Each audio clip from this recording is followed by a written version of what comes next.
श्रीमद् भगवत गीता अध्याय 3 श्लोक संख्या 13।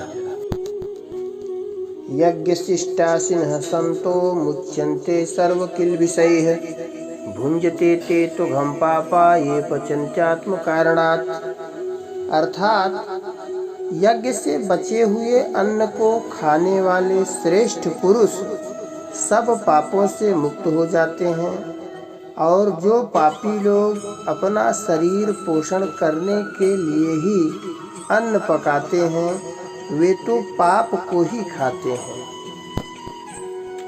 मनुष्य के पास शरीर, योग्यता, पद, अधिकार, विद्या, बल आदि जो कुछ है वह सब मिला हुआ है और बिछुड़ने वाला है, इसलिए वह अपना और अपने लिए नहीं है, प्रत्युत दूसरों की सेवा के लिए है। इस बात में हमारी भारतीय संस्कृति का पूरा सिद्धांत आ जाता है। जैसे हमारे शरीर के सब अवयव शरीर के हित के लिए ही हैं, ऐसे ही संसार के सभी मनुष्य संसार के हित के लिए हैं।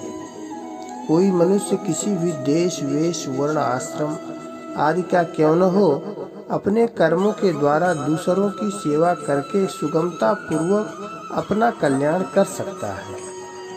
हमारे में जो कुछ भी विशेषता है वह दूसरे के लिए है, अपने लिए नहीं है। अगर सभी मनुष्य ऐसा करने लगे तो कोई भी बद्ध नहीं रहेगा, सब जीवन मुक्त हो जाएंगे। मिली हुई वस्तु को दूसरों की सेवा में लगा दिया तो अपने घर का क्या खर्च हुआ, मुफ्त में कल्याण होगा। इसके सिवाय मुक्ति के लिए और कुछ करने की जरूरत ही नहीं है। जितना हमारे पास है उसी को सेवा में लगाने की जिम्मेवारी है, उससे अधिक की जिम्मेवारी है ही नहीं, उससे अधिक मनुष्य कर सकता भी नहीं। अपने पास जितनी वस्तु, योग्यता और सामर्थ्य है उतनी पूरी सेवा में खर्च करेंगे तो कल्याण भी पूरा होगा। वास्तव में मनुष्य जन्म ही सब जन्मों का आदि तथा अंतिम जन्म है।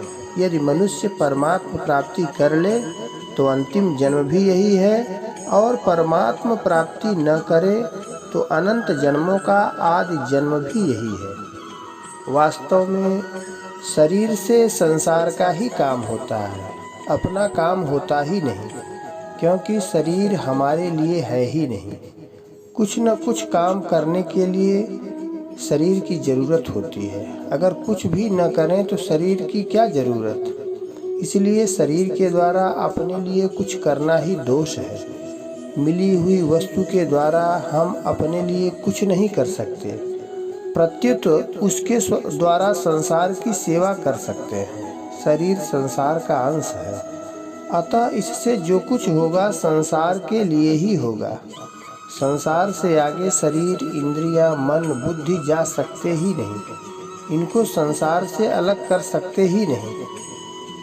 इसलिए अपने सुख के लिए कर्म करना मनुष्यपना नहीं है, प्रत्युत राक्षसपना है, असुरपना है। वास्तव में मनुष्य वही है जो दूसरों के हित के लिए कर्म करता है। अपने सुख के लिए कर्म करने वाले पाप का ही भक्षण करते हैं, अर्थात सदा दुखी ही रहते हैं, और दूसरे के हित के लिए कर्म करने वाले संपूर्ण पापों से मुक्त हो जाते हैं, अर्थात सदा के लिए सुखी हो जाते हैं।